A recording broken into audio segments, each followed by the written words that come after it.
የእውነተኛው ኢየሱስ ማንነትና እውነተኛው የድነት መንገድ። ምዕራፍ 2 በየቀኑ ከኢየሱስ ጋር በጸጋው ስር መኖር። የእግዚአብሔር እውነት ሲገለጥ ግንዛቤን ከመስጠት ባለፈ ለዘመናት የቆዩ የተሳሳቱ ግምቶችንና የሃይማኖት መሠረቶችን የሚያፈርስበት ጊዜ አለ። ይህ መልእክት የሚያተኩረው እዚያ ላይ ነው። መልእክቱ አዲስ ኢየሱስን አያስተዋውቅም፣ ይልቁንም በሃይማኖታዊ ሥርዓቶች ተጋርዶ የቆየውን እውነተኛውን ኢየሱስን ዳግም ይገልጣል። ወንጌል ዓላማው የሰውን ጠባይ ማረም ሳይሆን የሕይወት ምንጭ የሆነውን የእግዚአብሔርን ልጅ መግለጥ ነው። ለረጅም ጊዜ ሃይማኖት ስለ ኢየሱስ እየሰበከ በተግባር ግን እርሱም በሰው ጥረት ተክቶታል። መድኃኒቱን ወደ ስነ ምግባር መርማሪነት፣ ጸጋን ደግሞ ለሥራ ማበረታቻ በመቀየር የወንጌሉን ማዕከል ከክርስቶስ ሥራ ወደ ሰው ስኬት አዛውሮታል። ይህ መዛባት አማኞችን በበደለኛነትና በፍርሃት አዙሪት ውስጥ ጥሏቸዋል። ትልቁ ችግር ሰዎች መውደቃቸው ሳይሆን ወደ ክርስቶስ መመልከት ሲገባቸው ወደ ራሳቸው እንዲመለከቱ መደረጋቸው ነው። ይህ መልእክት ኢየሱስን ወደ ትክክለኛ ስፍራው በመመለስ ወደ እውነተኛው ወንጌል ኃይል ይጠራናል። ጸጋ የሰውን ትዕቢትና የራስን ጽድቅ ስለሚያፈርስ ሃይማኖትን ያስቆጣል። ጸጋ ያለ ምንም ድርድር በሚሰበክበት ቦታ የሰው ጥረት ዝም ይላል፣ በክርስቶስ ላይ መደገፍም ይጀምራል። ጸጋ አደገኛ ተብሎ የሚፈረጀው ኃጢአትን ስለሚያበረታታ ሳይሆን የሰውን ጥረት ግዛት አፍርሶ ሃይማኖትን ከልብ ዙፋን ላይ ስለምታወርደው ነው። የዚህ መልእክት መሠረታዊ እውነት ይህ ነው። ድህነት የሚገኘው በሰው ታማኝነት ሳይሆን በክርስቶስ ታማኝነት ነው። ጽድቅም የታዛዥነት ዋጋ ሳይሆን በነፃ የሚሰጥ ስጦታ ነው። መልእክቱ በይሁዳ አስቆሮቱ ሕይወት በኩል ስለ ኃጢአትና ንስሐ ያሉ ግምቶችን ይሞግታል። ውድቀት ውስጥ እንኳ የማይተወውንና ታማኝነቱ የማይቀንሰውን ኢየሱስን ይገልጣል። ይህ መግቢያ አንባቢው የሃይማኖት መነጽሩን አውልቆ ወንጌልን በትሕትና እንዲያይ ይጋብዛል። ዓላማው የሰውን ጥረት ማዕከል ያደረገውን ትምህርት መመርመርና ክርስቶስን ከፍ ማድረግ ነው። ይህ ስለ መላላት የሚቀርብ መከላከያ ሳይሆን የቅድስና ምንጭ የሆነውን ክርስቶስን የማወጅ ጉዳይ ነው። ጸጋ በሚነግስበት ቦታ ኢየሱስ ይከበራል። የእግዚአብሔርም መንግሥት በሰው ብርታት ሳይሆን በነፃ በተሰጠ መለኮታዊ ሕይወት ትሰፋፋለች። በየቀኑ ከኢየሱስ ጋር በጸጋው ስር መኖር። ሁሉም የኢየሱስ ደቀ መዛሙርት ከኢየሱስ ጋር ይኖሩ ነበር። ከእነርሱም አንዱ የአስቆሮቱ ይሁዳ ነው። ኢየሱስ ይሁዳ በተፈጥሯዊ ባሕሪው ሌባ እንደሆነ ያውቅ ነበር።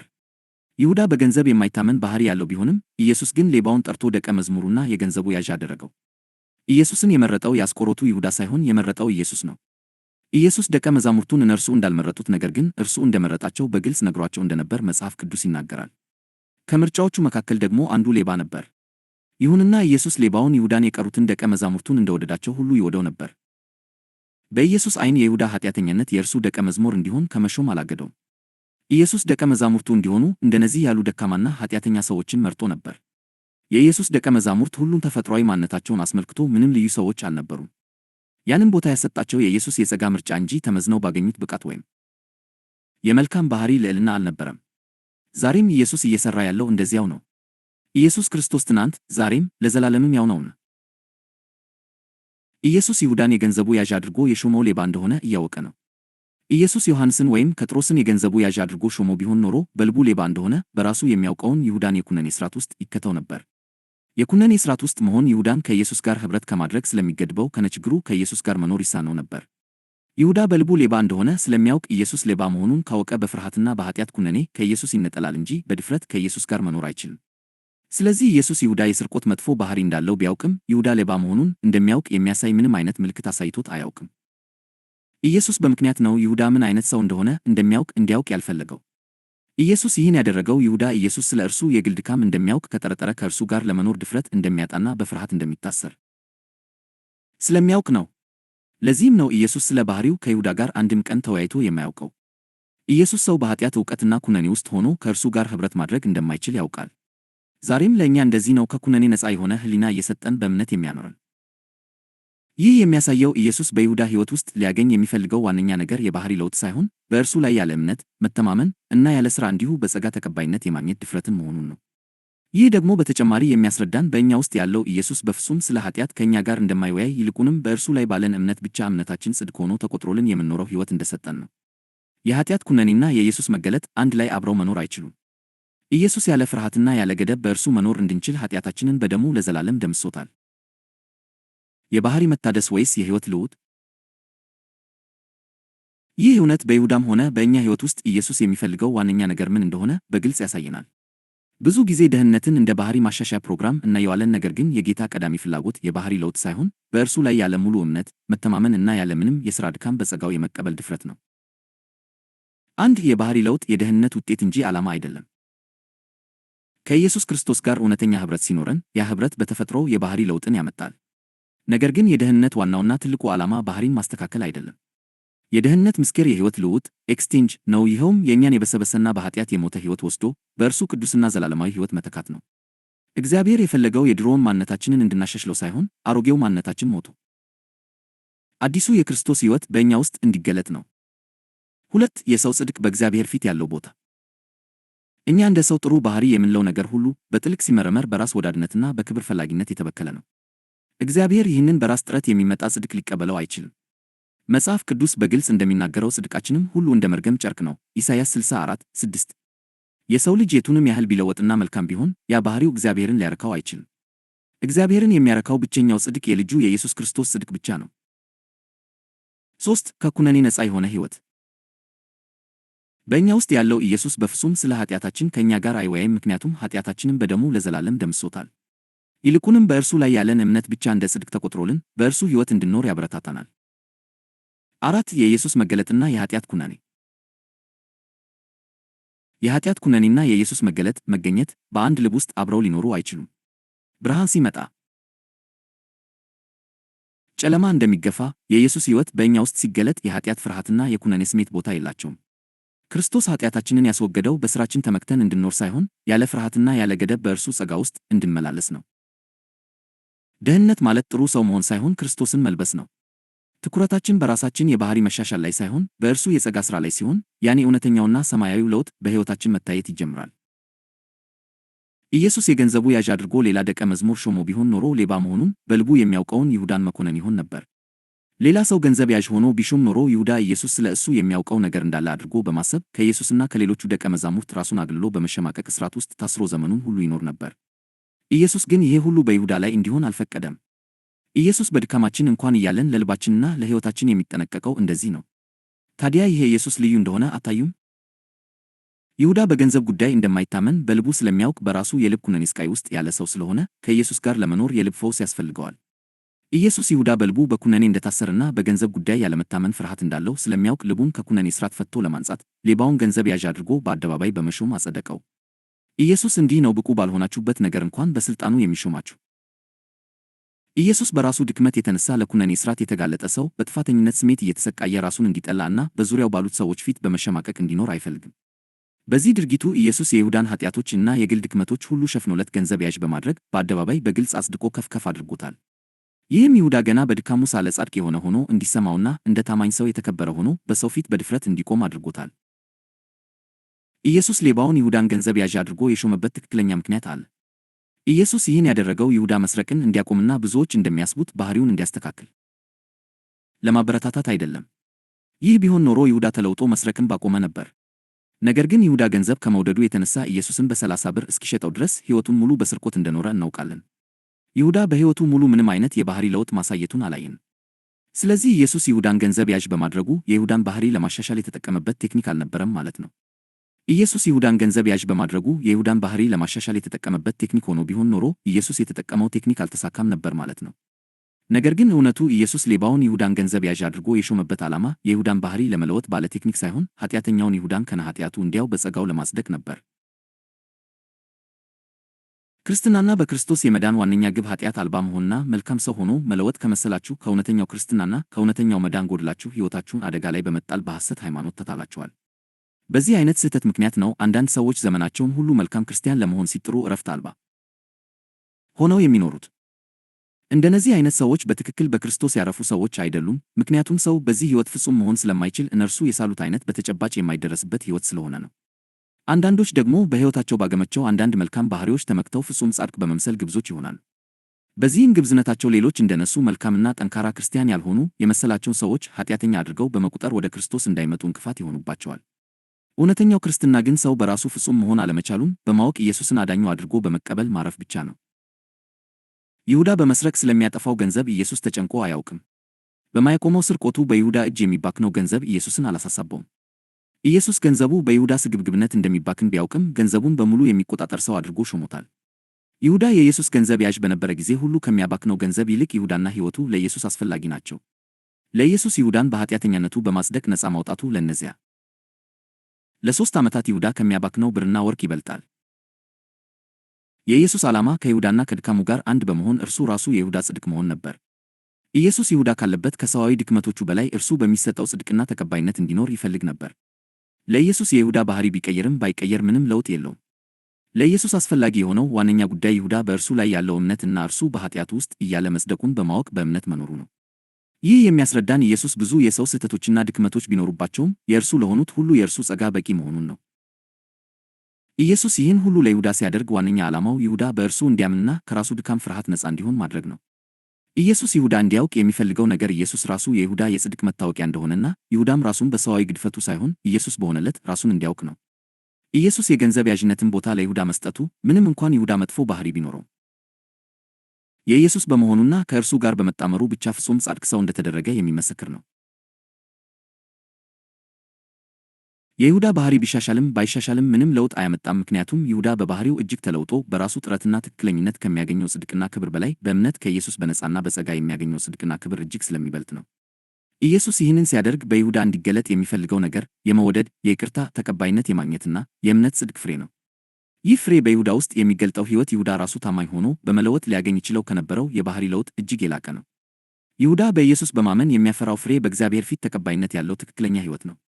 ይሁዳ በእግዚአብሔር ፊት ተቀባይነት ያለውን ፍሬ ከማፍራት ይልቅ በራሱ ጥረት በባህሪው ለውጥ ቢያመጣ ኖሮ በእርግጥ መስረቅን ያቆማል። ነገር ግን ያለ ባህሪው ለውጥ በኢየሱስ በማመን ብቻ ሊያፈራ ይችል የነበረውን እንዲሁ የመወደድና የጸጋ ፍሬ ያጣል። በዚህም ይሁዳ በትልቅ ድካሙ በእምነት በኩል ሊሰጠው የሚችለውን ከፍተኛውና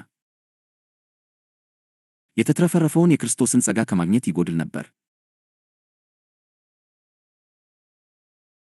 ይህ የሚያሳየው የባህሪ ለውጥ በማምጣት ከምንኖረው ሕይወት ይልቅ እግዚአብሔር እንዲሁ በክርስቶስ ጸጋ ያለ ሥራችን ሲቀበለን የምናፈራው መልካም ፍሬ እጅግ ትልቅ መሆኑንና በድካማችን ሆነን ሳለ በማመን ብቻ የሚሰጠን የተትረፈረፈ ጸጋ ከምንም ጋር የማይወዳደር ታላቅ ስጦታ መሆኑን ነው። ኢየሱስ ይሁዳን ገና ሌባ እያለ ገንዘብ ያዥ አድርጎ ሲሾመው ኢየሱስ ይሁዳን በችሎታው ሊያገኘው በማይችለው አዲስና የከበረ ስም እየጠራው እንደሆነ ነው የምንረዳው።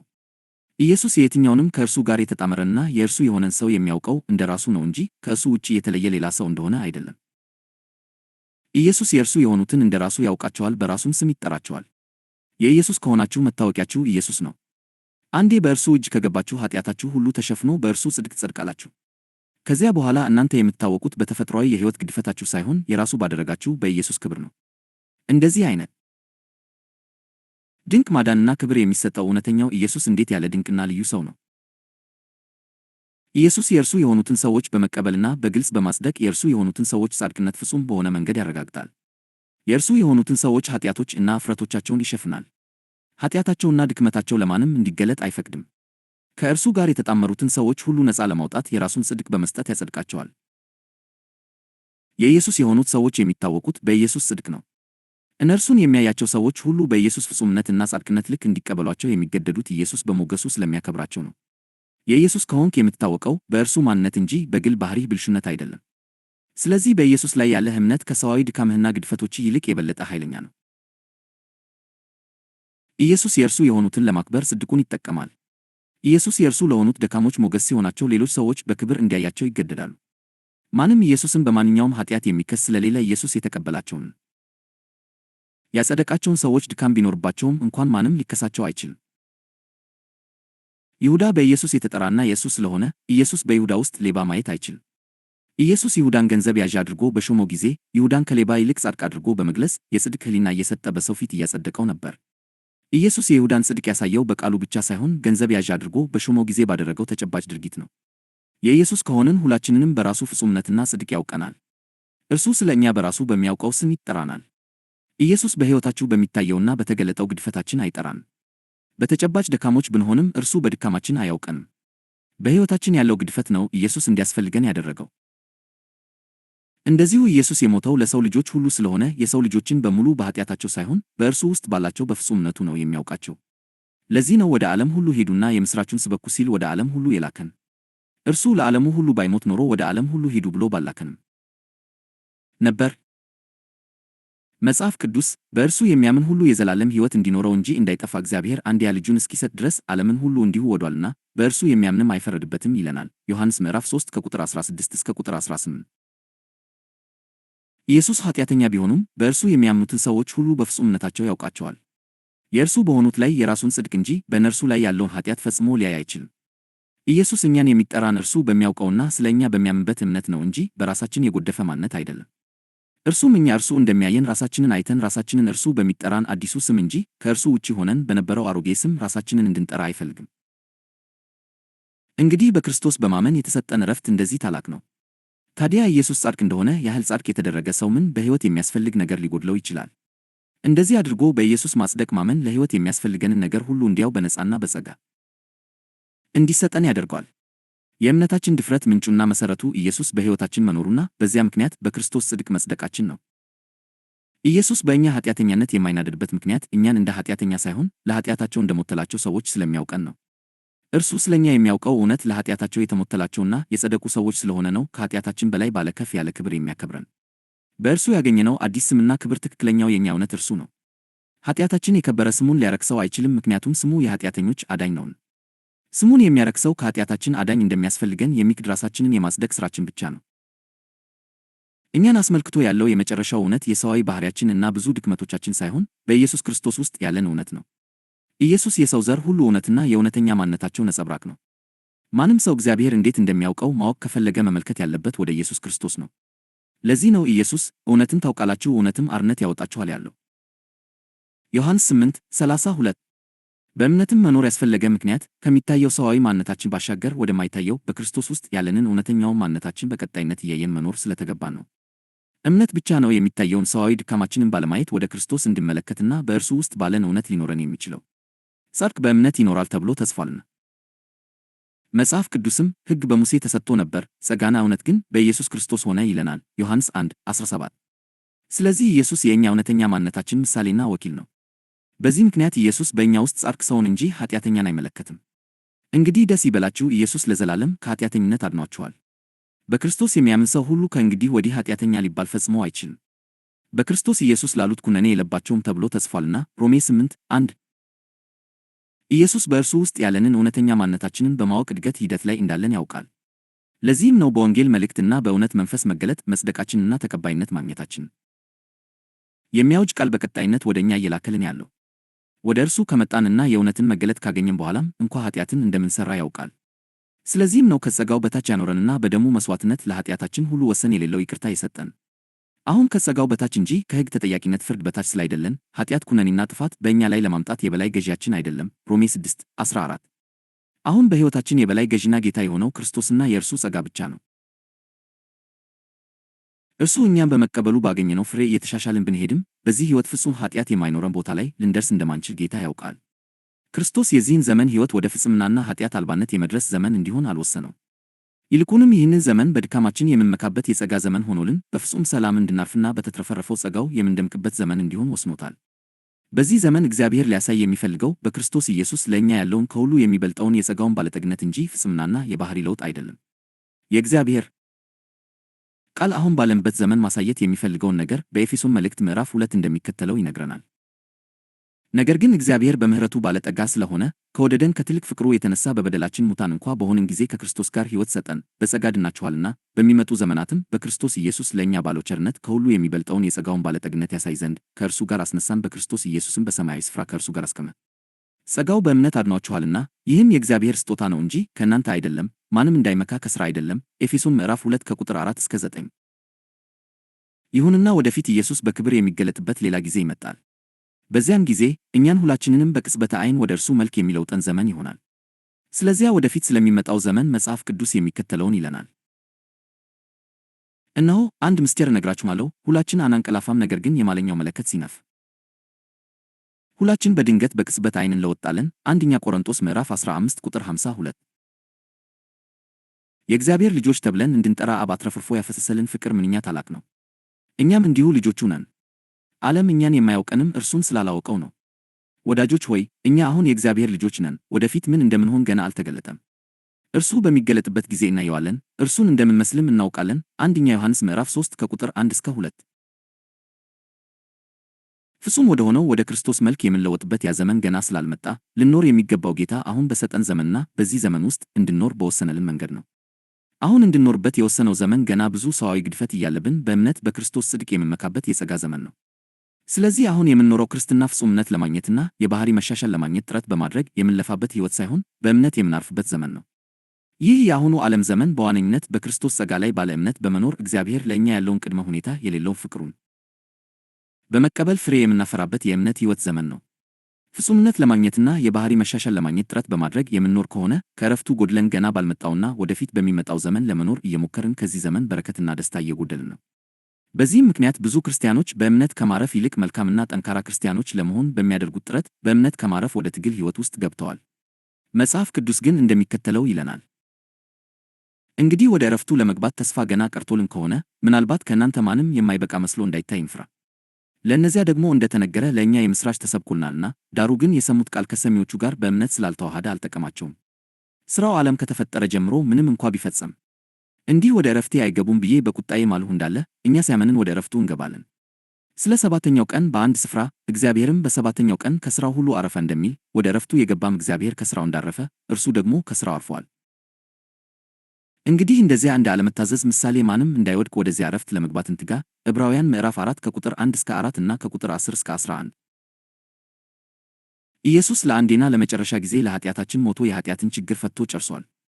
ስለዚህ ከዚህ በኋላ በኃጢአትና በድካማችን ስሜት በታሰረ ሕሊና ውስጥ እንድንኖር አይፈልግም። ይልቁንም ዕለት ተዕለት እርሱን በማወቅ እርሱ ለእኛ ማን እንደሆነ በማወቅ እና እኛ በእርሱ ውስጥ ያለንን እውነት በማወቅ በጸጋው አብዝተን እንድናድግ ይፈልጋል። መጽሐፍ ቅዱስ እምነትን የተቀበልነው በአምላካችንና በመድኃኒታችን በኢየሱስ ጽድቅ በኩል እንደሆነና ጸጋና ሰላም በዝተውልን ለእውነተኛ መንፈሳዊነት የሚያስፈልገንን ሁሉ የእርሱ መለኮታዊ ኃይል የሚሰጠን እግዚአብሔርና ጌታችን ኢየሱስን በማወቅ እንደሆነ ግልጽ በሆነ መንገድ ያስረዳናል። ይህንን እውነት ጴጥሮስ በሁለተኛ መልእክቱ እንደሚከተለው ገልጾታል። የኢየሱስ ክርስቶስ አገልጋይና ሐዋርያ ስምዖን ጴጥሮስ በአምላካችንና በአዳኛችን በኢየሱስ ክርስቶስ ጽድቅ በኩል እንደተቀበልነው አይነት ክቡር እምነት ለተቀበሉት እግዚአብሔርና ጌታችን ኢየሱስን በማወቅ ጸጋና ሰላም ይብዛላችሁ። በገዛ ክብሩና በበጎነቱ የጠራንን እርሱን በማወቅ ለሕይወትና ለእውነተኛ መንፈሳዊነት የሚያስፈልገንን ሁሉ የመለኮቱ ኃይል ሰጥቶናል። ሁለተኛ ጴጥሮስ ምዕራፍ 1 ቁጥር 3። የእርሱ መሆናችን በቂ መሆኑን አውቀን ከሥራችን እንድናርፍ እንጂ እርሱን ለመምሰል ጥረት እንድናደርግ አልጠራን። ኢየሱስ በኃጢአታችንና በድካማችን አይበሳጭም፣ ምክንያቱም እኛን እንደ ኃጢአተኞች ፈጽሞ አያውቀንም። ነገር ግን በእሱ ፍጽምና ውስጥ ፍጹም የተደረግን እንደሆንን ነው የሚያውቀን። ኢየሱስ በእርሱ ላይ ባለን እምነት እንጂ በየትኛውም ሥራችንና ጥረታችን ሊደሰት አይችልም። ጻድቅ በኢየሱስ በማመን ይኖራል ተብሎ ተጽፏልና። ኢየሱስ እኛ እያደረግን ባለው ነገር ሳይሆን እሱ በሚያውቀው እውነት ስለሚመላለስ ባለንበት ሁኔታ እኛን እየተቀበለ በፍጹም ሰላም ከእኛ ጋር ይኖራል እንጂ ዕለት ተዕለት በኃጢአታችን እያዘነ አይኖርም። ዘወትር ወደ ድካማችሁና ኃጢአታችሁ እያሳየ የሚኮንናችሁ ድምፅ የኢየሱስ ድምፅ ወይም የመንፈስ ቅዱስ ድምፅ አይደለም። እንደዚህ አይነቱ ድምፅ በእውቀት ያልታደሰው አእምሮቹ ድምፅና የከሳሹ የዲያብሎስ ድምፅ ነው። ኢየሱስ የሚፈልገው እኛ ሁላችን እርሱ ስለ እኛ የሚያውቀውን የእውነት ዕውቀት ብርሃን ከእርሱ ጋር እንድንካፈል ነው። ያለማቋረጥ በኃጢአት ብንወድቅም እርሱ ጽድቃችንን ይሰብክልናል እንጂ ፈጽሞ አይኮነን። እርሱ ስለ እኛ ያለውን ዕውቀትና እይታ ሳናውቅና እርሱ እንዴት እንደሚመለከተን ማወቅ ተስኖን በኩነኔ ስንሰቃይ ይራራልን። በበደላችን እንዳስከፋነው እያሰብን ከእርሱ ጋር በድፍረት ኅብረት ማድረግ ሲያቅተን በፍቅርና በርኅራኄ ያዝንናል። በዚህም ምክንያት ነው የእርሱን የእውነትና የፍቅር ወንጌል እንደዚህ መማር የሚያስፈልገን። ጌታ እርሱ እንደሆነው እኛንም ልክ እንደ እርሱ እንዳደረገን በማወቅ በእምነት እንድናርፍ አሁን ካደረገው የበለጠ ሌላ ነገር እንኳን አድርጎ ወደ እምነት ዕረፍት ቢያመጣን ይመኛል። አሁንም በኃጢአተኛነታችን ውስጥ እያለን እንኳን እርሱ ራሱ የፍጹምነታችን ምሳሌ እና ወኪል መሆኑን አውቀን እንድናርፍ ኢየሱስ ከልቡ ይፈልጋል። ኢየሱስ ብዙ ኃጢአቶችና ድክመቶች ቢኖሩብንም እርሱ ብቻውን እንደሚበቃን በማመን በዕረፍትና በምሥራቹ ደስታ እንድንኖር ይፈልጋል። ስለዚህ ዛሬ የምሥራቹን ቃል ከሰማችሁ በፍጹም ልብ በማመን የጌታን ደስታ ጨምሩለት። ኢየሱስ ስለ እኛ መጽደቅና በእግዚአብሔር ዘንድ ተቀባይነት እንድናገኝ መደረግ ያለበት ነገር ሁሉ ለዘላለም እንደተሠራ እና ሥራው እንደተጠናቀቀ በማመን በዕረፍት እንድንኖር ይፈልጋል። ኢየሱስ በራሳችን ምንም አይነት ፍጹም ቅድስናና ጽድቅ ማሳየት ባንችልም እርሱ ስለ እኛ እንደ ቅዱስና ጻድቅ ሆኖ መቆሙንና ስለ እኛ በእግዚአብሔር ፊት የሚታይልን እርሱ እንደሆነ እንድናምን ይፈልጋል። መጽሐፍ ቅዱስ አሁን በዚህ ሰዓት በእግዚአብሔር ፊት ስለ እኛ የሚታይልን ኢየሱስ እንደሆነ በሚከተለው ቃል ይነግረናል። ክርስቶስ በእጅ ወደ ተሠራች የእውነተኛይቱ ምሳሌ ወደምትሆን ቅድስት አልገባምና ነገር ግን በእግዚአብሔር ፊት ስለ እኛ አሁን ይታይ ዘንድ ወደ እርሷ ወደ ሰማይ ገባ። ዕብራውያን ምዕራፍ 9 ቁጥር 24። እንግዲህ ዘወትር በእግዚአብሔር ፊት ስለ እኛ የሚታይልን ንጹሕና ፍጹም የሆነው ኢየሱስ እንጂ የእኛ የጎደፈ ማንነት ካልሆነ በእርግጥ ታላቅ ዕረፍትን የደስታ ምክንያት ተሰጥቶናል ማለት ነው። ስለዚህ ኢየሱስ ፍጹምና የጎደለን ብንሆንም እንኳን እርሱ የፍጹምነታችን ወኪል እንደሆነ በመተማመን ስለ ድክመታችን ሳንጨነቅ በእርሱ ላይ ባለን እምነት ያለ ፍርሃት እንድንኖር ይፈልጋል። ጻድቅ በእምነት ይኖራል ተብሎ ተጽፏልና። ወደ ይሁዳ ሕይወት ስንመለስ ኢየሱስ ሌባ ቢሆንም ከጸጋው የተነሳ ይሁዳን ገንዘብ ያዥ አድርጎ በመሾም እርሱ ራሱ ለይሁዳ ብቁ እንደሆነ በተግባራዊ ሥራው መስክሯል። ይህ የሚያሳየው በክርስቶስ ላይ እምነት ካላችሁ የእናንተ ድካምና አለመቻል የኢየሱስን እጅግ ድንቅ የሆነውን የጸጋውን ባለጠግነት የሚገልጥበት አጋጣሚ ወይም ዕድል ይሆናል እንጂ ከበረከት የምትጎድሉበት ክፉ ዕድል አለመሆኑን ነው። የይሁዳ በገንዘብ ታማኝ አለመሆን ከኢየሱስ የተነሳ ከሹመት ሊያጎድለው አልቻለም። ኢየሱስ በሕይወታችሁ ውስጥ ካለ ድረስ በሕይወታችሁ ውስጥ ያለው ግድፈት ሹመታችሁን ሊያስቀር አይችልም። ይሁዳ ባለመታመኑ ሳለ ገንዘብ ያዥ እንዲሆን በተሾመ ጊዜ ከድካሙ ባሻገር ተቀባይነት የማግኘትና ራሱን እንደ ጻድቅ ሆኖ የማየት የእምነት ሕይወት ተሰጥቶት ነበር። ኢየሱስ ይህንን ያደረገው ይሁዳን የሚያድነው በጸጋ መጽደቅና የኃጢአቱ መሸፈን እንደሆነ ስለሚያውቅ ነው።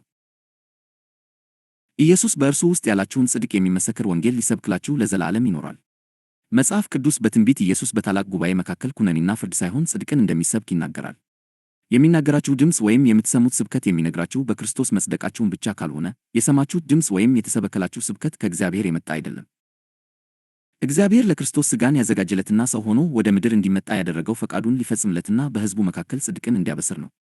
የክርስቶስ መንፈስ የሚሰብከው ጽድቅን ብቻ እንደሆነ የሚከተለው በዳዊት ሆኖ የተናገረው የክርስቶስ ትንቢት ቃል ይመሰክራል። በዚያም ትንቢት ቃል ኢየሱስ እንዲህ ሲል ይናገራል። በታላቅ ጉባኤ ውስጥ ጽድቅን አበሰሩ። እግዚአብሔር ሆይ አንተ እንደምታውቀው ከንፈሮችን አልገጠሙም። ጽድቅህን በልቤ አልሸሸግሁም። ታማኝነትህንና ማዳንህን እናገራለሁ። ምሕረትህንና እውነትህን ከታላቅ ጉባኤ አልደበኩም። ከዚህ የምንረዳው እውነተኛው የኢየሱስ መንፈስ ዘወትር ጽድቅን የሚያበስር የእግዚአብሔርንም ማዳንና ምሕረት ብቻ የሚናገር መንፈስ እንደሆነ ነው። የዚህን የኢየሱስን ሙሉ ትንቢታዊ ድምፅ ከመዝሙረ ዳዊት እንደሚከተለው መልከት። መሥዋዕትንና ቁርባንን አልፈለግህም፣ ጆሮዎችን ግን ከፈትህ። የሚቃጠል መሥዋዕትን የኃጢአትንም መሥዋዕት አልሻም። እኔም እንዲህ አሉ፣ እነሆ ስለ እኔ በመጽሐፍ ጥቅልል የተጻፈውን ልፈጽም መጥቻለሁ። አምላኬ ሆይ ፈቃድህን ላደርግ እሻለሁ፣ ሕግህም በልቤ ውስጥ አለ። በታላቅ ጉባኤ ውስጥ ጽድቅን አበሰሩ። እግዚአብሔር ሆይ አንተ እንደምታውቀው ከንፈሮችን አልገጠሙም። ጽድቅህን በልቤ አልሸሸግሁም። ታማኝነትህንና ማዳንህን እናገራለሁ። ምሕረትህንና እውነትህን ከታላቅ ጉባኤ አልደበቁም። መዝሙረ ዳዊት ምዕራፍ 40 ከቁጥር 6 እስከ 10። ከላይ በመዝሙረ ዳዊት ያየነው ቃል ክርስቶስ በዳዊት ውስጥ አድሮ የተናገረው እውነት ነው። ምናልባት ያ የዳዊት ትንቢታዊ ቃል ኢየሱስ ክርስቶስ ራሱ በዳዊት በኩል በመንፈሱ አማካኝነት የተናገረው የራሱ ቃል እንደሆነ የሚያጠራጥራችሁ ከሆነ አዲስ ኪዳን በዕብራውያን መልእክት ያ ድምፅ የክርስቶስ እንደነበረ ይመሰክራል። ይህንኑ ቃል የዕብራውያን መልእክት እንደሚከተለው በጥልቀት በማብራራት የክርስቶስ ቃል መሆኑን ይመሰክራል። ሕጉ ወደፊት ለሚመጡት መልካም ነገሮች ጥላ ነው እንጂ እውነተኛው አካል አይደለም። ስለዚህም በየዓመቱ ዘወትር ያለማቋረጥ የሚቀርበው ተደጋጋሚ መሥዋዕት ለአምልኮ የሚቀርቡትን ሰዎች ፍጹም ሊያደርጋቸው ከቶ አይችልም። ፍጹም ሊያደርጋቸው ቢችል ኖሮ መሥዋዕት ማቅረቡን ይተጎት አልነበረምን? ደግሞም ለአምልኮ የሚቀርቡት ሰዎች ለአንዴና ለመጨረሻ ጊዜ ስለሚነጹ በሕሊናቸው ኃጢአተኝነት ባልተሰማቸውም ነበር። ነገር ግን እነዚህ መሥዋዕቶች በየዓመቱ ኃጢአትን የሚያስታውሱ ናቸው። ምክንያቱም የኮርማዎችና የፍየሎች ደም ኃጢአትን ማስወገድ አይችልም። ስለዚህ ክርስቶስ ወደ ዓለም በመጣ ጊዜ እንዲህ ብሏል፣ መሥዋዕትንና መባን አልፈለግህም፣ ሥጋን ግን አዘጋጀህልኝ። በሚቃጠል መሥዋዕትና ለኃጢአት በሚቀርብ መሥዋዕት ደስ አልተሰኘም። በዚያን ጊዜ እንዲህ አሉ፣ ስለ እኔ በመጽሐፍ እንደ ተጻፈ አምላክ ሆይ እነሆኝ ፈቃድህን ለማድረግ መጥቻለሁ። ሕጉ ይህ እንዲደረግ ቢያዝም እርሱ ግን በመጀመሪያ መሥዋዕትንና መባን የሚቃጠል መሥዋዕትንና ስለ ኃጢአት የሚቀርበውን መሥዋዕት አልፈለገም፣ ደስም አልተሰኘበትም ይላል። ቀጥሎም እነሆኝ ፈቃድህን ለማድረግ መጥቻለሁ አለ። ሁለተኛውን ለመመስረት የመጀመሪያውን ሻረ። በዚህ ፈቃድ በኢየሱስ ክርስቶስ ሥጋ አማካይነት ለአንዴና ለመጨረሻ ጊዜ በቀረበው መሥዋዕት ተቀድሰናል። ካህን ሁሉ በየዕለቱ ቆሞ አገልግሎቱን ያከናውናል። ኃጢአትን ማስወገድ ከቶ የማይችሉትን እነዚያኑ መሥዋዕቶች ዘወትር ያቀርባል። ይህኛው ካህን ግን አንዱን መሥዋዕት ለዘላለም አቅርቦ በእግዚአብሔር ቀኝ ተቀምጧል። ከዚያን ጊዜ ጀምሮ ጠላቶቹ የእግሩ መረገጫ እስኪሆኑ ድረስ ይጠብቃል። ምክንያቱም በአንዱ መሥዋዕት እነዚያን የሚቀደሱትን ለዘላለም ፍጹማን አድርጓቸዋል። መንፈስ ቅዱስም ስለዚህ ነገር ይመሰክርልናል። በመጀመሪያ እንዲህ ይላል፣ ከዚያም በኋላ ከእነርሱ ጋር የሚገባው ኪዳን ይህ ነው ይላል ጌታ፣ ሕጌን በልባቸው አኖራለሁ፣ በአእምሯቸውም እጽፈዋለሁ። ደግሞም ኃጢአታቸውንና ዓመፃቸውን ከእንግዲህ አላስብም ይላል። እነዚህ ይቅር ከተባሉ በኋላ ከእንግዲህ ስለ ኃጢአት የሚቀርብ መሥዋዕት አይኖርም። ዕብራውያን ምዕራፍ 10 ከቁጥር 1 እስከ 18። እግዚአብሔር በክርስቶስ መሥዋዕት አማካኝነት ኃጢአታችን ለአንዴና ለመጨረሻ ተወግዶ ለዘላለም ፍጹማን እንደተደረግን ግልጽ አድርጎ ከላይ በቃሉ ከተናገረው በላይ ሌላ የበለጠ ግልጽ አድርጎ ሊናገርበት የሚችልበት ቃል የለም። እግዚአብሔር በማያሻማ መንገድ ክርስቶስ የሠራው ሥራና ያቀረበው መሥዋዕት ብቻውን ኃጢአታችንን አስወግዶ ለዘላለም ፍጹም እንዳደረገን ተናግሯል። ከዚህ በኋላ የሚጠበቀው ይህንን ታላቅ የምሥራች በማመን ማረፍ ብቻ ነው። ይህንን የምሥራች ቃል ማመን የተሳናቸውና ከእምነት ይልቅ በራሳቸው መልካም ተግባርና የሃይማኖታዊ ሥራዎቻቸው በኃጢአት ወቀሳ ውስጥ ያለውን ሕሊናቸውን ጸጥ ለማሰኘት የሚጥሩ ሰዎች ብቻ ናቸው ማረፍ የማይችሉት። እንግዲህ ኢየሱስ በመሥዋዕቱ እንደዚህ ፍጹማን ካደረጋችሁ፣ ራሳችሁን የምታውቁት በሰዋዊ ግድፈታችሁ ሳይሆን የኢየሱስ በመሆን ባገኘችሁት ፍጽምና ይሁን። ሰዎች እናንተ በምታደርጉት ድርጊታችሁ መሠረት ስም አውጥተው በዚያ ሊጠሯችሁ ቢፈልጉም፣ ኢየሱስ ግን እርሱ ስለ እናንተ በሚያውቀው በአዲሱ ስም ጠርቷችሁ በሰው መስፈርት እና መለኪያ በጎደላችሁበት ቦታ ይሾማችኋል። ስለዚህ በሕይወታችሁ ውስጥ ዋናው ነገር ኢየሱስ እንዴት እንደሚመለከታችሁና በምን ስም እንደሚጠራችሁ ማወቅ ነው። ምንም እንኳን ኢየሱስ ይሁዳን ገንዘብ ያዥ አድርጎ ሲሾመው ሌባ አይደለህም ብሎ ማወጁ ቢሆንም፣ ይሁዳ ግን በሕይወት ዘመኑ ሁሉ የኢየሱስን ገንዘብ ይሰርቅ ነበር። ኢየሱስ ምንም እንኳን በይሁዳ ላይ ምንም አይነት የባህሪ ለውጥ ባያይም በይሁዳ ላይ ሐሳቡን ፈጽሞ አልለወጠም። ይህ የሆነበት ምክንያት ኢየሱስ በይሁዳ ሕይወት ውስጥ ያደረገውን ሁሉ ያደረገው በዋነኝነት የይሁዳን ባህሪ ለመለወጥ ስላልነበረ ነው። ምንም እንኳን ይሁዳ ለዓመታት የማይለወጥ ቢመስልም ኢየሱስ በይሁዳ ማመኑን አላቆመም። ይሁዳ ቢቀየርም ባይቀየርም ኢየሱስን አስመልክቶ ምንም ለውጥ አልነበረውም፣ ምክንያቱም ይሁዳ የኢየሱስ ስለሆነና በእርሱ ጽድቅ ስለሚታወቅ ኢየሱስ በይሁዳ የሚመለከተው ንጹሕ የሆነን ይሁዳን እንጂ ሌባን ስላልነበረ ነው። ምንም እንኳን ይሁዳ ከኢየሱስ ጋር በነበረበት ዘመኑ ሁሉ መስረቅ ቢቀጥልም ኢየሱስ በይሁዳ ውስጥ ሌባ አይቶ አያውቅም ነበር። ኢየሱስ አንድም ቀን ይሁዳን በሚስጥር ጠርቶ ስለ ባህሪው መክሮት አያውቅም። አንድም ቀን ኢየሱስ ይሁዳን በግል ጠርቶ ስለ ስርቆት ባህሪው ገሥጾት አያውቅም። ኢየሱስ በይሁዳ ድርጊት ላይ አንድም ቀን አዝኖ አያውቅም። ይልቁንም በሕይወት ዘመኑ ሁሉ እሱን እንደ ታማኝ አድርጎ ይዞት ነበር እንጂ። ኢየሱስ አንድ ቀንም ገንዘብ ያዥ ለመለወጥ አስቦ አያውቅም። ኢየሱስ አንድም ቀን በይሁዳ ስርቆት የሚጠፋው ገንዘብ አሳስቦት አያውቅም። ኢየሱስን የሚያሳስበው ብቸኛ ነገር የሚወደው ይሁዳና የይሁዳ ሕይወት ብቻ ነው። አንድም ቀን ኢየሱስ ይሁዳ በሌሎች ደቀ መዛሙርት ክስ እንዲቀርብበት ፈቅዶ አያውቅም። ከደቀ መዛሙርት መካከል አንዳቸውም ቢሆኑ የይሁዳን ምስጢራዊ ርኩሰት እንዲያውቁ ኢየሱስ አልፈቀደም። ኢየሱስ ፈጽሞ አንድም ሰው ይሁዳን በድርጊቱ እንዲከሰው አልፈቀደም። ይልቁንም ዕድሜ ልኩን ሙሉ ይሁዳን ከነችግሩ በብብቱ ሸሽጎ አኖረው እንጂ። ፍቅር የኃጢአትን ብዛት ይሸፍናልና ኢየሱስ የይሁዳን ኃጢአት ሁሉ ሸፍኖ በዘመኑ ሁሉ አኖረው። ስለዚህ ኢየሱስ ጌታህ ከሆነ በግል ያለብህን ችግር ማንም እንዲያውቅ አይፈቅድም። ድካምህና ብርታትህ በአንተ እና በወደደህ በእሱ መካከል ብቻ ነው።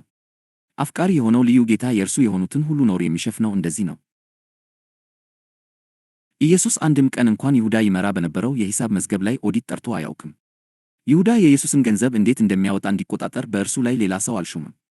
ኢየሱስ ስለ እነዚህ ሁሉ በተለምዶ ሰዎችን ስለሚያስጨንቃቸው ነገሮች ተጨንቆ አያውቅም። ኢየሱስ የሚያሳስበው የሚወደው ይሁዳና ሕይወቱ ብቻ ነው። መጽሐፍ ቅዱስ ሲናገር ኢየሱስ በዚህ ዓለም የወደዳቸውን እስከ መጨረሻው ወደዳቸው ይለናል። የኢየሱስ ከሆናችሁ ምንም እንኳን እንደ ይሁዳ ለብዙ ዓመታት በሕይወታችሁ መቀየር ያልቻላችሁት ነገር ቢኖር እንኳን ይሁዳን በዘመኑ ሁሉ ተሸክሞት የኖረው ያው ጌታ ተሸክሟችሁ ይኖራል እንጂ በፍጹም አትኮነኑ። የኢየሱስ ከሆናችሁ የይሁዳ የማያቋርጥ ስርቆት ከገንዘብ ያዥነት ሹመት ሊያጎድለውና ስፍራውን ሊያሳጣው ካልቻለ የትኛውም ብቁ ያልሆናችሁበት የሕይወታችሁ ጉዳይ በሕይወት ልታገኙ የምትፈልጉትን ነገር ሊያሳጣችሁና ከሹመታችሁ ሊያጎድላችሁ አይችልም። በኢየሱስ ላይ ያላችሁ እምነት ከብዙ ድክመቶቻችሁ እጅግ ይበልጣልና። ይሁዳ በዚያ ሁሉ ገደብ የለሽ ስርቆቱ በዘመኑ ሁሉ ቢኖርም ኢየሱስ በእርሱ ላይ አንድም የቁጣ ሐሳብ ልቡ ውስጥ መጥቶ አያውቅም። ይሁዳ በሌብነቱ በመቀጠል የነበረው ጽናት ኢየሱስ ለእርሱ ያለውን ፍቅር ቀንሶት አያውቅም። ከኢየሱስ የተነሳ ይሁዳ በድብቅ ባደረገው ነገር ሁሉ ተጋልጦ ማንም ተሳልቆበት አያውቅም። ነገር ግን ይሄ ሁሉ ከሆነ በኋላ በስተመጨረሻ ያው ይሁዳ ራሱ በታላቅ ንስሐና መራራ ለቅሶ ነበር እነሆ ንጹሑን ሰው ክጃለሁ ብሎ ኢየሱስን መክዳቱን ያመነው። የመክዳት ተቃራኒ ደግሞ አለመክዳት ወይም ማመን ነው። ይህ የሚያሳየን ይሁዳ በስተመጨረሻ በኢየሱስ ማመኑን ነው። ክፉ አጋጣሚ ሆኖ ሁሉም የአማርኛ መጽሐፍ ቅዱስ ትርጉሞች ይሁዳ የተጸጸተበትን ኃጢአት የተረጎሙት ይሁዳ ንጹሑን ሰው አሳልፌ ሰጥቻለሁ ብሎ ተጸጸተ ብለው ነው። ይህ አተረጓጎም ፍጹም ስህተትና ኦሪጂናል ጽሑፎችና ሁሉም የእንግሊዝኛው ትርጉም መጽሐፍ ቅዱሶች ካስቀመጡት ሐሳብ ጋር አንድ አይደለ ሐሳብ ነው። የአማርኛው ትርጉም ላይ ብቻ ተመርኩዘው ሐሳቡን ለመረዳት ለሚሞክሩ ሰዎች የአማርኛው ትርጉም ሙሉ መረዳትን ስለማይሰጥ ከዚህ በታች ያለውን የማቴዎስ ወንጌል ምዕራፍ 27 የኤንአይቪ እንግሊዝኛ ትርጉም ቀጥታ ወደ አማርኛ በመተርጎም ሙሉ ሐሳቡን ለመረዳት እንሞክራለን። በዚያን ጊዜ ኢየሱስን የከዳው ይሁዳ ኢየሱስ እንደተፈረደበት አይቶ ተጸጸተ። 30ንም ብር ለካህናት አለቆችና ለሽማግሎች መልሶ ንጹሕ የሆነውን ሰው በመክዳቴ ኃጢአት ሰርቻለሁ አለ። ብሩንም በቤተ መቅደስ ጥሎ ሄደና ታንቆ ሞተ። ማቴዎስ ወንጌል ምዕራፍ 27 ከቁጥር 1 እስከ 4።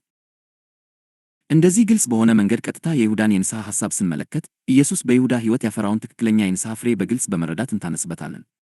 ነገር ግን አሁን ያሉን የአማርኛ መጻሕፍት እንደተረጎሙት የይሁዳ ንስሐ አሳልፎ የመስጠት ጸጸት ንስሐ ከመሰለን እግዚአብሔር ሊያካፍለን የሚፈልገውን ጥልቅ መረዳት ሊገድብን ይችላል። የይሁዳን ትክክለኛ የንስሐ ሐሳብ ለመረዳት ጥቂት ነገሮችን አንስተን የዚህን ክፍል ሐሳብ እናጠቃላለን። ሁሉም የኢየሱስ ደቀ መዛሙርት ኢየሱስን የተከተሉት እንደ መምህር ብቻ ሳይሆን በሕይወታቸው ላይ እንዳለ የሕይወታቸው ባለቤት ወይም በሕይወታቸው ላይ እንደተሾመ ጌታ ነበር። በዚህም ምክንያት ይሁዳን ጨምሮ 12ቱም ደቀ መዛሙርት ከኢየሱስ ጋር ይኖሩ ነበር። ኢየሱስም እንደ ጌታቸው የሚያስፈልጋቸውን ሁሉ የሚያቀርብላቸውና የሚያኖራቸው እርሱ ነበር። ሁሉም ደቀ መዛሙርት የሚያስፈልጋቸውን ነገር ሁሉ ይጠይቁ የነበረው ከኢየሱስ ነበር። ኢየሱስም ጌታቸው ስለነበር እነርሱን የማኖር የሚያስፈልጋቸውን ለማቅረብና እነርሱን አስመልክቶ ላለው ነገር ሁሉ ተጠያቂ የመሆን ግዴታ ነበረበት። ስለዚህ ኢየሱስን ማመን ማለት በማይሻማ መልኩ በጌትነቱ ወይም በሕይወታቸው ላይ የተሾመ ተጠያቂ የሕይወታቸው ባለቤት እንደሆነ ማመን ማለት ነው። በተቃራኒው መክዳት ማለት ጌትነቱን መክዳት ማለት ነው። ሰው ለመዳን ማመን የሚጠበቅበት ኢየሱስ የሕይወቱ ጌታና ተጠያቂ ወይም ተጠሪ ባለቤት እንዲሆን መምረጥና የግሉ የሕይወቱ ጌታ መሆኑን ማመን ነው። ኢየሱስን አለማመን ማለት ደግሞ በግልጽ ጌትነቱን ወይም የሕይወት ባለቤትነቱን መካድና በራስ መሆን ነው። ይሁዳ በስተመጨረሻ ንጹሑን ሰው ክጄዋለሁ ብሎ አምርሮ ሲያለቅስ በዋነኝነት እየተጸጸተ የነበረው በድርጊቱ በገለጠው በክህደቱ ነበር እንጂ በመጥፎ ተግባሩ አልነበረም። ይህንንም ይሁዳ በራሱ ቃል ከተናገረው አረፍተ ነገር እንረዳለን። ይሁዳ በመጨረሻ የገባው ትልቁ ስህተቱ ጌታን መካዱ ነበር። ስለዚህ የኢየሱስ ማንነትና በይሁዳ የሕይወት ዘመን ሁሉ ያሳየው ይቅርታና እንዲሁ በጸጋ የሰጠው ተቀባይነት ነበር ይሁዳን በመጨረሻው ሰዓት በኢየሱስ ጌትነት ላይ ካደረገው ክህደት በመሪር ለቅሶ ንስሐ እንዲገባ ያስደረገው። ይሁዳ በስርቆት በማጭበርበርና ኢየሱስን በ30 ብር እስኪሸጠው ካደረገው በገንዘብ ወዳድነቱ ከሠራው ኃጢአት አይደለም ንስሐ ያደረገው። የተጸጸተበትም ትልቁ ኃጢአቱ ይሄ አልነበረም። ይሁዳ የተጸጸተበት ትልቁ ኃጢአት ኢየሱስን በመካዱ ያደረገው ኃጢአት ነበር። ይህ በይሁዳ ሕይወት ያፈራው ትልቁ የንስሐ ፍሬ ኢየሱስን ከመካዱ ትልቅ ኃጢአት የሚያነጻው ዋነኛው የንስሐ ፍሬ ነበር። ከዚህ ትልቅ የንስሐ ፍሬ የተነሳ የሚወደው ገንዘብ ሁሉ አስጠልቶት ኢየሱስን የሸጠበት ገንዘብ እንኳን አስጠልቶት ሁሉም መልሶ ሰጠ። ይሁዳ የተጸጸተበት ኢየሱስን የመካድ ኃጢአት በዓይኑ ፊት እጅግ የገዘፈ ኃጢአት ስለነበረ ነበር መራራ ለቅሶ ያለቀሰው እንጂ ኢየሱስን በገንዘብ በመሸጥ ባደረገው የባሕሪ ኃጢአት አልነበረም። ለዚህ ነው ንጹሑን ሰው ክጄአለሁ ያለው። ይሁዳ መራራ ለቅሶ ያለቀሰው መንፈስ ቅዱስ በኢየሱስ ባለማመን ኃጢአት ወቅሶት እንደሆነ ምንም አይጠራጥርም። ምክንያቱም መንፈስ ቅዱስ ብቻ ነው ዓለምን ኢየሱስን በመክዳት ወይም በኢየሱስ ባለማመን ስለሚሠራ ኃጢአት የሚወቅሰው። ዮሐንስ 16:8 ሰይጣን ማንንም በኢየሱስ ባለማመን ወይም ኢየሱስን በመክዳት አይወቅስም። ሰይጣን ዓለምን የሚከሰው ሕግን ባለመጠበቅ ኃጢአት ወይም በባሕሪ ግድፈት ኃጢአት ብቻ ነው። ይሁዳ ስለ ክህደቱ ሲወቀስ በዘመኑ ሁሉ ይወደው የነበረውን ገንዘብና የራሱን ሕይወት እንኳን ጠልቶ ከዚያ በኋላ በሕይወት መኖር አልፈለገም። ይሁዳ የተጸጸተው ሕይወቱን እንኳን እስኪጠላ ነበር። ይህ የእግዚአብሔር ሥራ ብቻ ነው። ሰው ለመዳን ኢየሱስን ከመክዳት ኃጢአት ንስሐ ከመግባት ሌላ ምንም ማድረግ አይጠበቅበትም። ይሁዳም የተጸጸተው ከዚያው ኢየሱስን ከመክዳት ኃጢአት ነበር። ለዚህ ነው ይሁዳ ንጹሑን ሰው ክጄዋለሁ ያለው። ይሁዳ የገባው የባሕሪ ኃጢአት ንስሐ ቢሆን ኖሮ ይሁዳ ይል የነበረው ወዮልኝ ኢየሱስን በሐሰት ከስሼዋለሁ ወይም ወዮልኝ የሐሰት ገንዘብ በልቻለሁ ወዘተ ነበር። ቅድም እንዳልነው የመካድ ተቃራኒ ማመን ነው። ለይሁዳ ማመንና መክዳት ምን ማለት እንደሆነ ግልጽ ነው። ምክንያቱም ኢየሱስ ለደቀ መዛሙርቱ ያስተማራቸው እምነት በእርሱና በጌትነቱ የማመን እምነት ስለሆነ ነው። ስለዚህ ይሁዳ ንጹሑን ሰው ክጄዋለሁ ሲል በኢየሱስ ባለማመኑ ወይም ጌትነቱን በመካዱ ከሠራው ኃጢአት ንስሐ እየገባ ነው። ይህ የሚያሳየው የይሁዳ ንስሐ ኢየሱስም ጌታው እንደሆነ የማመን ንስሐ ነው። ስለዚህም ይሁዳ በተዘዋዋሪ በንስሐው ኢየሱስ ጌታዬ ነው እያለ ነው ማለት ነው። በዚህ ምክንያት ይሁዳ በመጨረሻ ባደረገው የንስሐ ኑዛዜ ኢየሱስ ጌታው እንደሆነ በልቡ አምኖ በአፉ መስክሯል ማለት ነው። ኢየሱስ በይሁዳ የሕይወት ዘመን ሁሉ የገለጠው እንዲሁ የመወደድ ስጦታ፣ ወሰን የሌለው የኃጢአት ይቅርታና እንዲያው ያለ ሥራው የሰጠው የተትረፈረፈው ጸጋው በስተመጨረሻ ይሁዳ ከልቡ ጌታውን በመክዳቱ እንዲጸጸት አደረገው። ይህም በተዘዋዋሪ ይሁዳን ኢየሱስን ጌታዬ ብሎ እንዲጠራው አደረገው ማለት ነው። የኢየሱስ ቅድመ ሁኔታ የሌለው ፍቅሩ፣ ወሰን የሌለው ይቅርታውና በድካሙ የተገለጠው የተትረፈረፈው የኢየሱስ ጸጋ ማርኮት ይሁዳ በስተመጨረሻ ኢየሱስን ከልቡ አምኖ የእርሱ ጌታውና የሕይወቱ ባለቤት እንደሆነ በአፉ መስክሮ ለዘላለም የኢየሱስ ሆኖ ዳነ። የጌታ ቅድመ ሁኔታ የሌለው ፍቅሩ፣ ወሰን የሌለው ይቅርታውና በይሁዳ ታላቅ ድካም የተገለጠው የተትረፈረፈው የክርስቶስ ጸጋ በይሁዳ ሕይወት ያፈራው ታላቅ የመዳንና የእምነት ፍሬ እንዲህ ድንቅ ነበር። ኢየሱስ ለይሁዳ ያለው የማያቋርጥ ፍቅርና ተቀባይነት ማግኘት የይሁዳን ልብ ለዘላለም ለውጦታል። በዚህ ታላቅ የኢየሱስ ሥራ ይሁዳ በመጨረሻ ኢየሱስን ጌታዬ ብሎ ጠራው። መጽሐፍ ቅዱስ ሰው በልቡ አምኖ ኢየሱስን በአፉ ጌታው እንደሆነ ቢመሰክር ይድናል እንደሚል ይሁዳ በስተመጨረሻ ጌታን በልቡ አምኖ በአፉ መስክሮ ለዘላለም ድሟል። የማይመረመረው ታላቁ የኢየሱስ ፍቅር ይሁዳን በመጨረሻ አሸንፎ ለዘላለም የራሱ አደረገው። ፍቅርና ምሕረት አሸነፈ።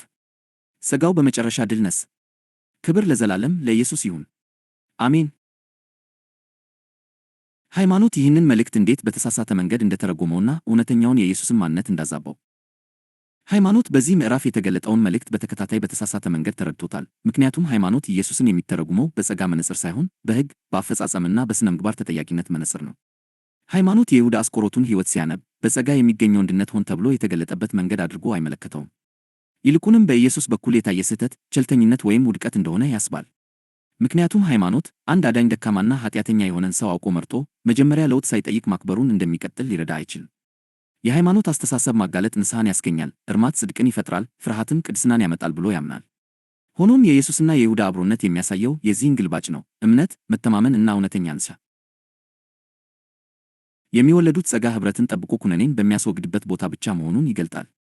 ሃይማኖት ኢየሱስ ድካሙ በግልጽ ለሚታይ ሰው ኃላፊነትና ክብርን ይሰጣል የሚለውን እውነት ሊቀበል ስለማይችል ታሪኩን የድነት መገለጥ ማድረጉን ትቶ ስለመቻቻል የሚሰጥ ማስጠንቀቂያ አድርጎ ይለውጠዋል። በዚህም የክርስቶስን ልብ ሙሉ በሙሉ ይስታል።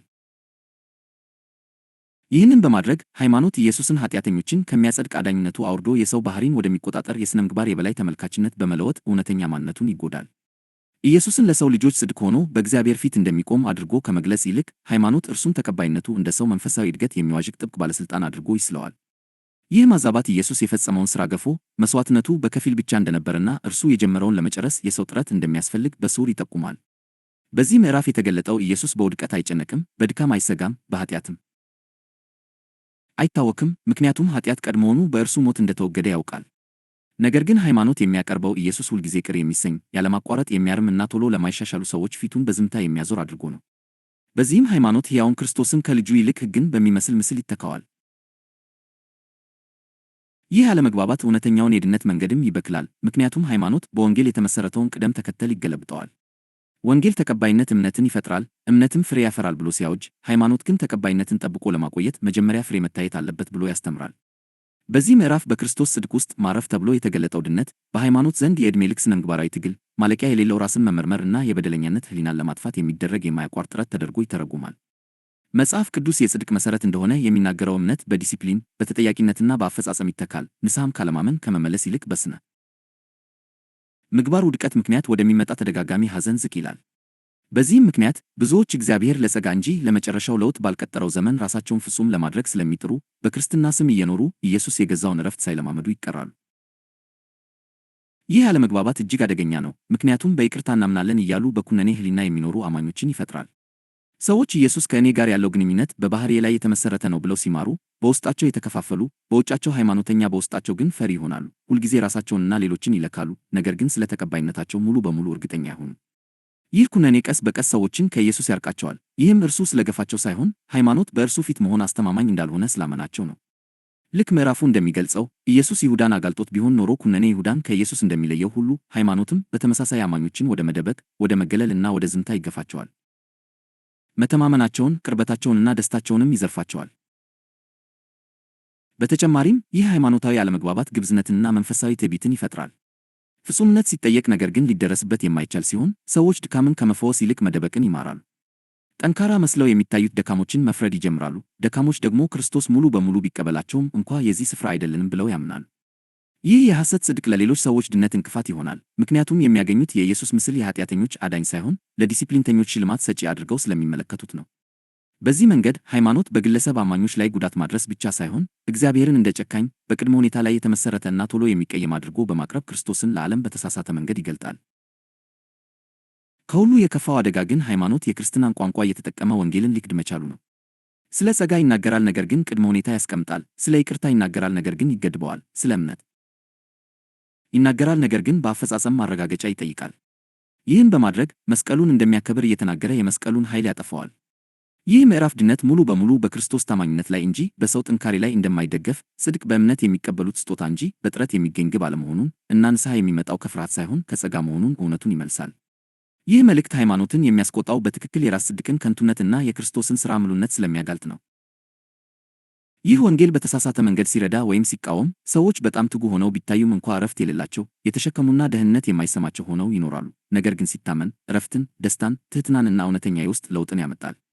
ይህ መልእክት የሚገጥመው ተቃውሞ የስህተቱ ማስረጃ ሳይሆን የእውነተኝነቱ ማረጋገጫ ነው። ምክንያቱም ኢየሱስ በዘመኑ የነበሩትን የሃይማኖት መሪዎች እንዳስቆጣ ሁሉ ጸጋ ሁልጊዜ ሃይማኖትን ያስቆጣል። ይህንን ወንጌል አለመረዳት አደገኛ ነው፣ ምክንያቱም እግዚአብሔር ዕረፍት ወደሚባልበት በጠራቸው ስፍራ ሰዎች እንዲለፉ ያደርጋቸዋል። ነገር ግን መቀበል ማለት እውነተኛውን ኢየሱስንና እውነተኛውን የድነት መንገድ መገናኘት ማለት ነው። እዚያም እምነት ፍርሃትን ይተካል፣ ጸጋ ኩነኔን ዝም ያሰኛል፣ ክርስቶስን ብቻውን የአማኙ ጽድቅ፣ ሕይወትና ሰላም ይሆናል። ሃይማኖት በእውነተኛው የኢየሱስ ማንነት ላይ ያደረሰው ጉዳት። በዚህ ምዕራፍ የተገለጠው ኢየሱስ በዋናነት የሥነ ምግባር አሻሻይ አይደለም። እርሱ ጽድቅን የሚሰጥ ጻድቅ ነው። ሆኖም ሃይማኖት ኢየሱስን በዋናነት እንደ ሥነ ምግባር መምህር፣ የባሕሪ አርአያ ወይም መንፈሳዊ አፈጻጸምን እንደሚገመግም ፈራጅ አድርጎ ያቀርባል።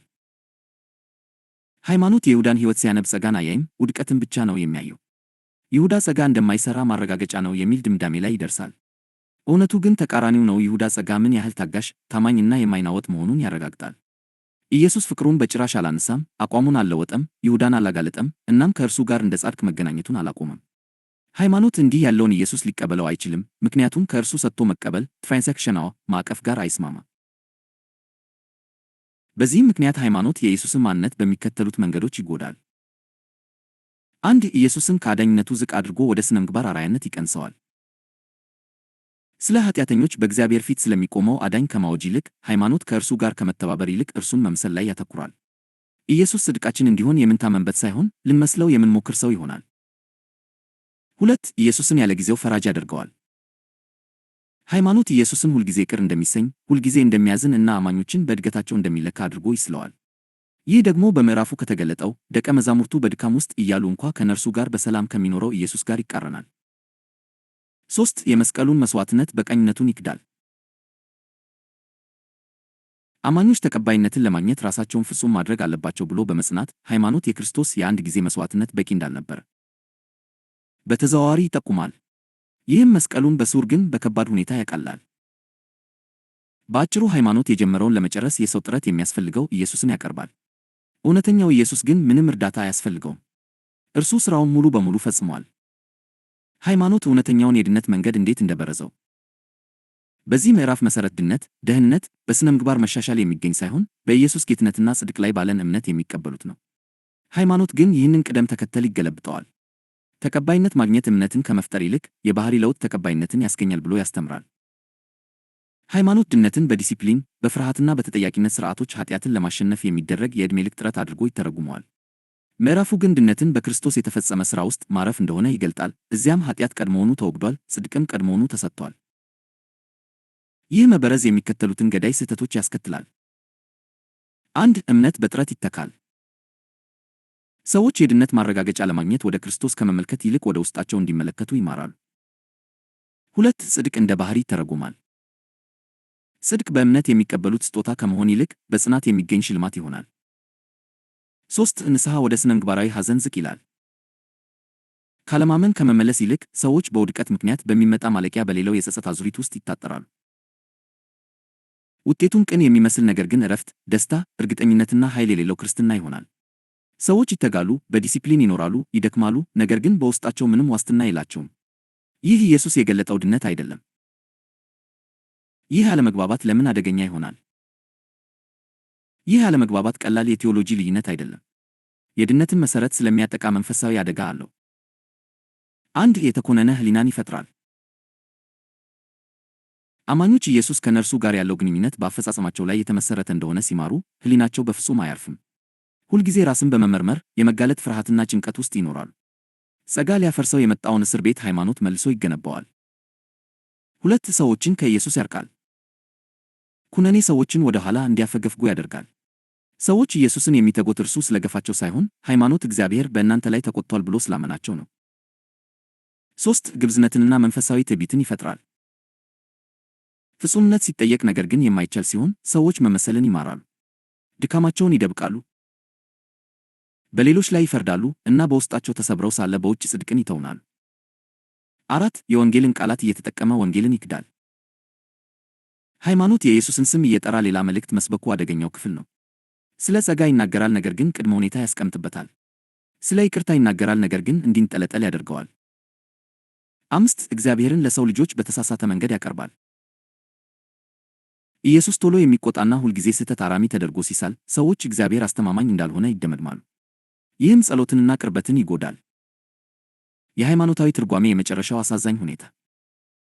ትልቁ አሳዛኝ ነገር ሃይማኖት ጸጋን እየተቃወመ ቅድስናን እየጠበቅኩ ነው ብሎ ማመኑ ነው። ክርስቶስን እየሸፈነ እውነትን እየጠበቅኩ ነው ይላል። ዕረፍት ውስጥ የማይገቡ ደካማ ሠራተኞችን እያመረተ ደቀ መዛሙርት እያፈራው ነው ብሎ ያስባል።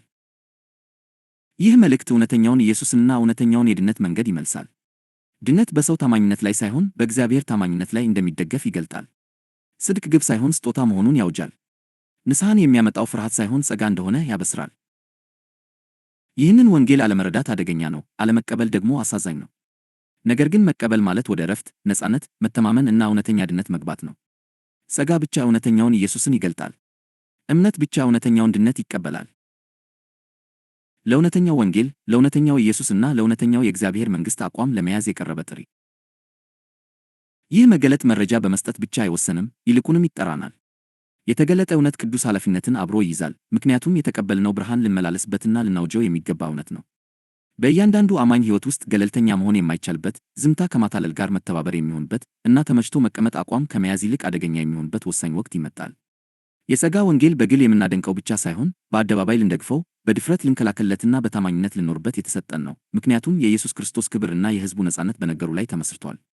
እውነተኛው ኢየሱስ እንዲታወቅና እውነተኛው የእግዚአብሔር መንግሥት በምድር ላይ እንዲመሰረት ቤተክርስቲያን ጸጋን ከሕግ እምነትን ደግሞ ከራስ ጥረት ጋር ከሚቀላቅል ማንኛውም የተዛባ ወንጌል ሆን ብላ ፊቷን ማዞር አለባት።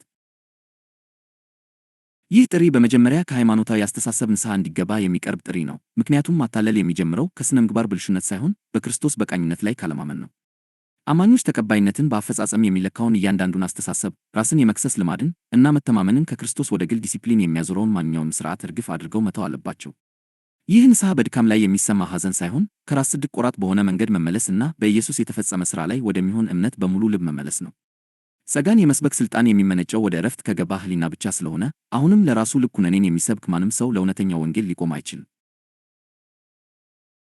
ይህ ጥሪ በተጨማሪም በወግ በታዋቂነትና በሃይማኖታዊ ስኬት ምክንያት የተለመዱ የሆኑትን ነገር ግን ሐሰተኛ ትምህርቶችን ለመጋፈጥና ለመቃወም ድፍረትን ይጠይቃል። ዛሬ በመድረኮች ላይ የበለጡት ብዙ መልእክቶች መንፈሳዊ ቢመስሉም ትኩረትን ክርስቶስ ከፈጸመው ሥራ ወደ አማኞች ተቀባይነትን ለማግኘት ምን ማድረግ አለባቸው ወደሚለው በማዞር መስቀሉን በስውር ይክዳሉ። አቋም መያዝ ማለት ፍርሃትን፣ በደለኛነትን ወይም በአፈጻጸም ላይ የተመሠረተ ማንነትን የሚፈጥርን ማንኛውንም መልእክቶቹ በብዙዎች ዘንድ የተከበሩ ቢሆኑም እንኳ ለመደገፍ፣ ለማስተዋወቅ ወይም በውስጥ ለመቀበል ፈቃደኛ ለመሆን ማለት ነው። የእግዚአብሔር መንግሥት በሰው ይሁንታ ላይ ሳይሆን በጽድቅ፣ በሰላምና በመንፈስ ቅዱስ በሆነ ደስታ ላይ የተገነባ ስለሆነ ታማኝነት ከሥርዓቶች፣ ከማዕረጎችና ከዝና ወደ እውነት ራሱ መዛወር አለበት። እውነተኛውን የእግዚአብሔር መንግሥት ለመመስረት ቤተክርስቲያን እውነተኛውን ኢየሱስ በወንጌል እንደተገለጠው እንጂ ሃይማኖት መልኩን እንደቀየረው ሳይሆን በድፍረት ማወጅ አለባት። ኢየሱስ የኃጢአተኞች አዳኝ፣ የጽድቅ ሰጪ፣ ሕዝቡን በድካማቸው ውስጥ እንኳ የሚሸከም ጌታ እና የአንድ ጊዜ መሥዋዕቱ የሚያምኑትን ለዘላለም ፍጹም ያደረገ መሆኑ መታወጅ አለበት። ድነት ለሥነ ምግባር ስኬት የሚሰጥ ሽልማት ሳይሆን በእምነት የሚቀበሉት ስጦታ ተደርጎ ሊሰበክ ይገባል። ጸጋም ለጊዜው የሚሰጥ ፈቃድ ሳይሆን የአማኝ ሕይወት ዘላለማዊ መሠረት መሆኑ መታወጅ አለበት። ይህ መልእክት ለተሰበሩት ክብርን፣ ለደካሞች መተማመንን እና በሃይማኖት ቀንበር ለተጨቆኑት ተስፋን ይመልሳል። ይህ አቋም በቃላት ብቻ የሚታወጅ ሳይሆን አሁን ያለውን የመንግሥቱን እውነታ በሚያንጸባርቅ ሕይወት የሚገለጥ ነው። የእግዚአብሔር መንግሥት የሚገለጠው ከመልፋት ይልቅ በዕረፍት፣ ከፍርሃት ይልቅ በእርግጠኝነት እና ከስጋት ይልቅ በልጅነት በሚኖሩ አማኞች አማካኝነት ነው። አማኞች ኩነኔን እምቢ ብለው በእምነት በሚገኝ ጽድቅ መተማመን ሲመላለሱ ኢየሱስ በእውነት እንደሚነግሥና ጸጋውም በቂ መሆኑን ሕያው ምስክሮች ይሆናሉ። እንዲህ ያሉ ሕይወቶች የልጁ ሥራ ምሎ እና ውጤታማ መሆኑን ስለሚመሰክሩ ከውጫዊ ሃይማኖታዊ ጥረት ይልቅ አብን በጥልቀት ያከብራሉ። ይህንን ጥሪ የሚመልሱ ሁሉ እውነተኛው ወንጌል ሁልጊዜ የሃይማኖት ሥርዓቶችን ስለሚያስቆጣ አለመረዳትን፣ መገለልን እና ተቃውሞን ለመቀበል መዘጋጀት አለባቸው። ለጸጋ መቆም ማለት የራስ ጽድቅን ማጋለጥ ማለት ነው። የራስ ጽድቅ በተጋለጠበት ቦታ ሁሉ ደግሞ ተቃውሞ ይነሳል። ኢየሱስ ሕግን ያቃልላል ተብሎ እንደተከሰሰ ሁሉ ጸጋን የሚሰብኩም ለኃጢአት በር ይከፍታሉ ተብለው ይከሰሳሉ። ሆኖም ስለ ጸጋ ተብሎ የሚመጣ ስደት የስህተት ምልክት ሳይሆን ከክርስቶስ ጋር የመሰለፍ ማረጋገጫ ነው። ምክንያቱም ሃይማኖትን ሳይረብሽ የሚተው ወንጌል ኢየሱስ የሰበከው ወንጌል አይደለም። በመጨረሻም ይህ ጥሪ ለአብና ለወልድ ክብር ብቻ ለመኖርና ለመናገር የቀረበ ጥሪ ነው። ግቡ ክርክርን ማሸነፍ፣ ንቅናቄዎችን መፍጠር ወይም ዝናን ማግኘት ሳይሆን ኢየሱስ በትክክል እንዲታወቅና አብ በታማኝነት እንዲገለጥ ማየት ነው። እውነተኛው ወንጌል ሲመሰረት ኃጢአተኞች ዕረፍትን ያገኛሉ፣ የደከሙት ሰላምን ያገኛሉ፣ የተሰበሩት ይፈወሳሉ፣ እግዚአብሔርም የሚገባውን ክብር ይቀበላል። ልጆቹ በነፃነትና በፍቅሩ በመተማመን ሲኖሩ አብ ይከበራል። ኢየሱስም የተፈጸመው ሥራው ሙሉ በሙሉ ሲታመንበትና በድፍረት ሲታወጅ ይከበራል። ስለዚህ የሚሰማ ጆሮ ያለው ሁሉ በእምነት ይነሳና አቋሙን ይያዝ። ክርስቶስን የሚያሳንስን ማንኛውንም ውሸት ይቃወሙ፣ እርሱን የሚያከብረውን እውነትም ይቀበሉ። ኩነኔ በነገሰበት ጽድቅን፣ ጥረት በነገሰበት ዕረፍትን እና ፍርሃት በሰለጠነበት ጸጋን ያውጁ። ይህ ሲሆን እውነተኛው ወንጌል ይበራል፣ እውነተኛው ኢየሱስ ይገለጣል፣ እውነተኛው የእግዚአብሔር መንግሥት በምድር ላይ ይገሰግሳል፣ አብና ወልድም ለዘላለም ይከበራሉ። የጸጋ መገለጥ እና የእውነተኛው ወንጌል ዳግም መታደስ። ይህ መልእክት ሃይማኖት በጸጋ በጽድቅና በእምነት ላይ የሸፈነውን መጋረጃ በመግለጥ የእውነተኛውን የኢየሱስ ክርስቶስን ማንነት እና የእውነተኛውን የድነት መንገድ ያሳያል። ድነት፣ ደህንነት በሰው አፈጻጸም፣ በሥነ ምግባር ጽናት ወይም በባህሪ መሻሻል ላይ የተመሰረተ ሳይሆን በማይለወጠው የኢየሱስ ክርስቶስ ታማኝነት እና በመስቀሉ የተፈጸመ ሥራ ላይ የተመሰረተ መሆኑን ይገልጣል። በይሁዳ አስቆሮቱ ሕይወት አማካኝነት ኢየሱስ ሰዎችን የሚመርጠው፣ የሚወዳቸው ወይም የሚጠብቃቸው በእነርሱ ጥንካሬ ወይም ታማኝነት ምክንያት ሳይሆን በጸጋ ብቻ መሆኑን መልእክቱ በኃይል ያስረዳል። ይሁዳ የተመረጠው ለበጎ ምግባሩ እንደ ሽልማት አይደለም፣ ወይም በሥነ ምግባር መሻሻሉ ምክንያት አልቀጠለም። ይልቁንም ጽድቅ ከለውጥ እንደሚቀድም እና ተቀባይነት ማግኘት እምነትን እንደሚፈጥር፣ ከዚያ በተቃራኒው ሳይሆን ለመግለጽ ሲባል ኢየሱስ ሆን ብሎ ጠርቶታል፣ አምኖታል፣ እንዲሁም አክብሮታል። መልእክቱ ኃጢአት፣ ንስሐ እና ጽድቅ እንዴት ወደ ራስ ጥረት እና ፍርሃት ሥርዓቶች እንደተለወጡ በማጋለጥ ሃይማኖታዊ አለመግባባቶችን ይጋፈጣል።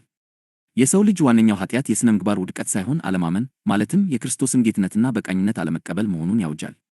እውነተኛ ንስሐም ልብ ከራስ መታመን ተመልሶ በኢየሱስ ላይ ብቻ ወደሚሆን እምነት መዞር ነው። ኩነኔ ኅብረትን እንደሚያጠፋና ልብን እንደሚያደነድን፣ ጸጋ ግን ቅርበትን ጠብቆ ለእውነተኛ ንስሐ በር እንደሚከፍት ታይቷል። አማኞች በዚህ ዘመን ፍጹማን ባይሆኑም እንኳ ኢየሱስ የሰውን ውድቀት የሚለካ የሥነ ምግባር ተቆጣጣሪ ሳይሆን የአማኙ ጽድቅ ተወካይ እና በእግዚአብሔር ፊት ያለው ቋሚ አቋም ሆኖ ተገልጧል። በተጨማሪም ይህ መልእክት አማኞች የሚኖሩት በጸጋ ዘመን እንጂ በመጨረሻው የፍጹምነት ዘመን እንዳልሆነ እና የእግዚአብሔር የአሁኑ ዓላማ እንከን የለሽ የሰው ባህሪን ማሳየት ሳይሆን እጅግ የተረፈውን የጸጋውን ባለጠግነት መግለጥ መሆኑን ያረጋግጣል። እምነት እንደ ዕረፍት እንጂ እንደ ጥረት አልቀረበም። ድነትም እንደ ስጦታ የሚቀበሉት እንጂ እንደ ደመወዝ የሚሰሩበት አይደለም።